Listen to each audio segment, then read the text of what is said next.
Cette parcelle-là de kiwi, elle a 30 ans. Voilà. Donc là, on est en pleine période de taille. Ce qu'il y a, c'est qu'il demande énormément de main-d'œuvre. Voilà, parce que la taille, elle est longue. Après, quand ils ont fini la taille, on retend les fils de fer, on remet un peu le palissage. Après, on attache les baguettes pour bien les caler comme ça, pour éviter que s'il y a des coups de vent, ça me casse les bourgeons qui vont être là. Un meilleur ensoleillement si j'écarte les baguettes pour avoir un meilleur ensoleillement et avoir donc un bon fruit qui soit beau et bon. Et ça.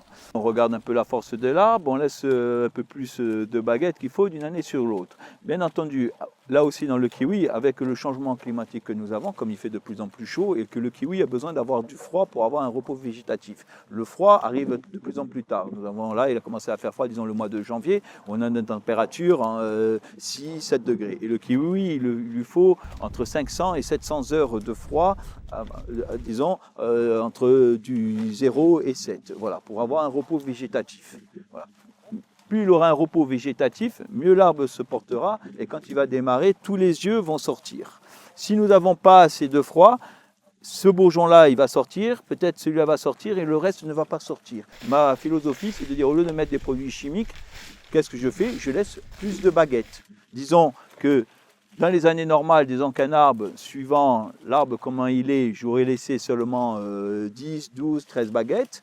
De plus en plus, l'année dernière j'ai fait ça, et cette année je demande, si l'arbre le permet, de laisser plus de baguettes dessus, pour toujours avoir mon nombre de fruits à l'hectare, au lieu de mettre des produits chimiques dessus. Voilà. Donc là, le bourgeon, après l'arbre, donc il va pousser, le bourgeon va sortir, et il va me faire les petits fruits qui vont être là. À une certaine période du grossissement du fruit, pour éviter qu'il y ait une concurrence, comme on est obligé d'avoir des beaux fruits, comme je ne veux pas amener de produits aussi chimiques dessus pour les faire grossir, même si on peut l'amener dans le kiwi, je préfère mettre des ouvriers qui passent à la main et qui enlèvent les petits fruits, pour que les fruits qui sont là ne fassent pas concurrence et puissent bien grossir. Voilà.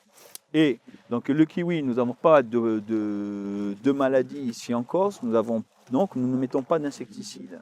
Il n'y a que dans le sol où je ne mets pas d'engrais d'eau, donc on est beaucoup aussi culture de plus en plus raisonnée qui tire de plus en plus vers le bio quoi qu'il en soit. Le kiwi aussi, quand on le ramasse pas au hasard là aussi. Le kiwi, il y a un taux de sucre aussi qui est demandé. Voilà, pour pas qu'on le ramasse, pour pas que le kiwi ne soit pas bon. Voilà. Et nous, ce qu'on veut faire, de plus en plus, ce que je veux faire, comme on vend beaucoup de fruits à notre marque et tout, c'est que le kiwi soit bon. Donc pour qu'il soit bon, il faut que je le ramasse à un bon taux de sucre. Et je veux les laisser de plus longtemps sur les arbres où ils peuvent tenir pour qu'ils prennent tout ce qu'il faut comme arôme, taux de sucre et que le fruit soit bon et que le consommateur soit content. C'est l'intention de vouloir créer une marque, les domaines de la Tasse, étant donné que nous sommes quand même dans un endroit plein de cailloux qui est très réputé. Les clémentiniers et les kiwis sont dans un bon terroir, dans un bon coin.